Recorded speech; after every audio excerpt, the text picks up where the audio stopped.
Hi, it's Lee and welcome to the Tesla Economist. When it comes down to it, the future of the audio industry is just this simple. Sure, Tesla invented a vastly superior mousetrap, and if someone else invented an even faster, safer, more comfortable car, would it even matter? No, as at the end of the day, it will come down to price. Consumers still care about price. You can say as much as you want that you care about the mission or the environment, and as shareholders, a lot of us genuinely do. But when it comes to spending your actual dollars, or most consumers at least, it's really more about what is the lowest cost for the vast majority. Especially when we talk about cars, where the difference in price is thousands or even tens of thousands of dollars. Now, I mean like for like here.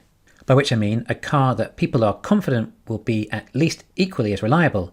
EVs are still somewhat new to the auto industry, and a lot of consumers may still not be confident about buying an EV or even a hybrid, especially when we see the price of a replacement battery for a Chevrolet Volt being about $30,000. That's one big service cost. But Tesla know this and have made a very reliable battery. They even offer a long-term guarantee to help put consumers at ease, not to mention that LFP cells are going to keep going longer than the car itself. And the 4680s on top of that, well, just wait and see. But I'd be surprised if they're not good for a million miles. So, like for like, I think consumers will still buy the lower cost alternative. Of course, there's nothing else like Tesla, and enough people understand this already enough that demand has gone crazy. However, when it comes to legacy EVs, well, there's not so much a difference between the way their ICE cars drive and the way their EVs drive. Their electric cars don't even seem to get the same responsiveness you get with a Tesla. And I'm not just saying that because I drive a performance version, because my wife has the standard range, and it still has instant responsiveness, compared to the likes of BMW iX, Hyundai Ioniq 5 and Polestar, all of which when you put your foot down, there's a slight delay. The Hyundai barely even noticed any acceleration. This may be possibly due to them controlling the power to increase range perhaps, or the fact they just can't deliver the power as quickly as Tesla. In other words, the driving experience of non-Teslas is no different from their ICE cars. Well, that's not entirely true. There is the additional 500 pounds of weight or so in their electric versions compared to their ICE versions, which compromise handling and braking. So what are the electric legacy autos offering over their counterpart ICE? Well, no emissions. You don't have to breathe in that internal combustion poison. Not something you really notice if you're used to it. But I notice it a lot more these days after owning electric, so probably not a huge selling point. However, you do get to charge at home, but of course not as much when compared to a Tesla, as ICE ironically do require more charges due to their much lower range. Right, so legacy can't offer like for like when it comes to range, and there are a lot more gas stations than chargers, and they take a lot quicker to fill up than it does recharge legacy EVs. Of course, the real Tesla charging time they're capable of still is pending until we get those full 4680 specs. So what's the advantage of a legacy EV over ICE? Perhaps no noise. Maybe, not sure that's enough to really make up for it. The lower cost of fuel perhaps. Sure, that's about all I can come up with. But in the US, gas is pretty cheap anyway. On a Model 3, Tesla claim there is a $1,100 a year on gas saving, or $6,600 over 6 years of ownership. Alright, now that's a number we can use. But will that be enough to convince a new car buyer? How much extra is the EV going to cost? Perhaps $10,000 more? So why spend that much to save less? Oh, and that's with Tesla's charging efficiency. All legacy autos cost more per kilowatt hour to charge because they're less efficient. Oh, and that's perhaps $10,000 more. A Ford Mach-E starts at $44,000, whereas a Ford Escape is $27,000. Big difference. Whilst legacy are losing probably $5,000 profit per sale too, then they would also one day need to make a profit on these cars too, which means they would need to raise the price perhaps $10,000 more again to make $5,000 net profit per vehicle, which they would need as the EVs don't bring in any income for the engine servicing and parts business. In other words, if you're comparing like for like with a legacy EV over ICE, the EV would cost $20,000 more in a fair comparison.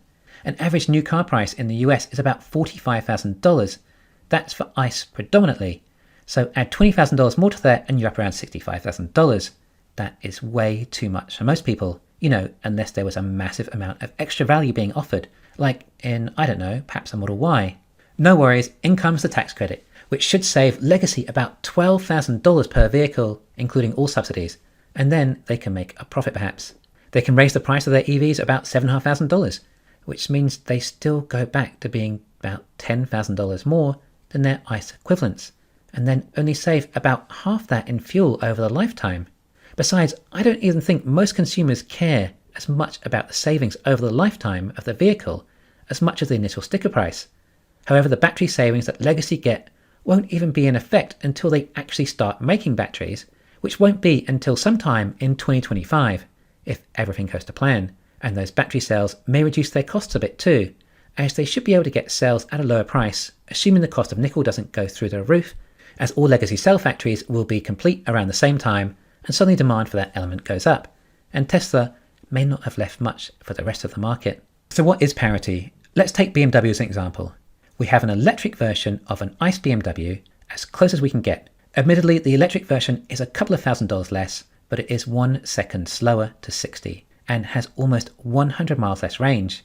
This is parity on price, but not on specifications. Oh, and that top speed is much slower too. If we compare parity on specs then, although the electric version does have a lot more horsepower, due to the additional weight, it doesn't add to performance or top speed compared to a 2-litre ICE turbo. It has over 100 miles less range, and it costs nearly $15,000 more. Oh, and they lose money on it. Oh, and just for fun, let's compare the Tesla with the BMW.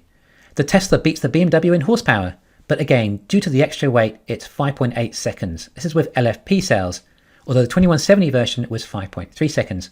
Admittedly, the BMW does get more range, but you still have to likely spend more time at the pump than you do at superchargers, which is really what matters. Oh, that and the cost of fuel. Tesla has a higher top speed, but BMW is limiting theirs, possibly because it's not made as well. That's why most Japanese cars are limited to 180 kilometers an hour. And the price comes in $4,500 more for the Tesla. But of course, that price did used to be well under $40,000.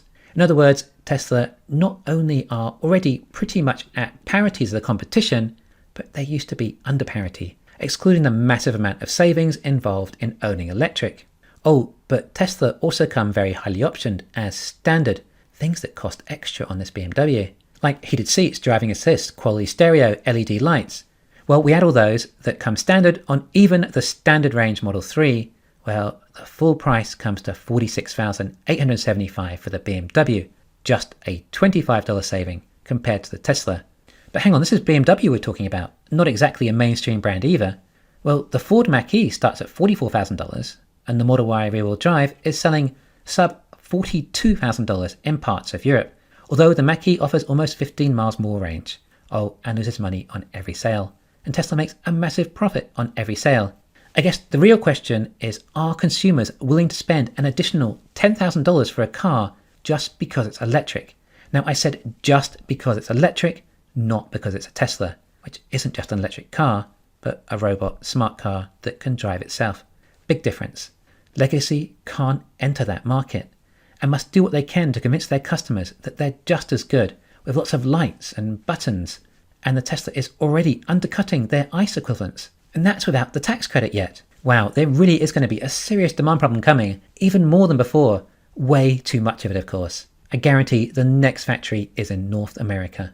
Of course, eventually there will be lower cost Teslas that will cost even less again and start undercutting the Japanese ICE. Which just goes to show how big a trouble Legacy really are in. And of course, none of these cars will eventually ever drive themselves. So does everyone get it now? Or are people still going to comment and tell me how expensive Teslas are? Thanks for listening. Please hit the thumbs up and subscribe. You can follow me on Twitter and talk to me on Patreon.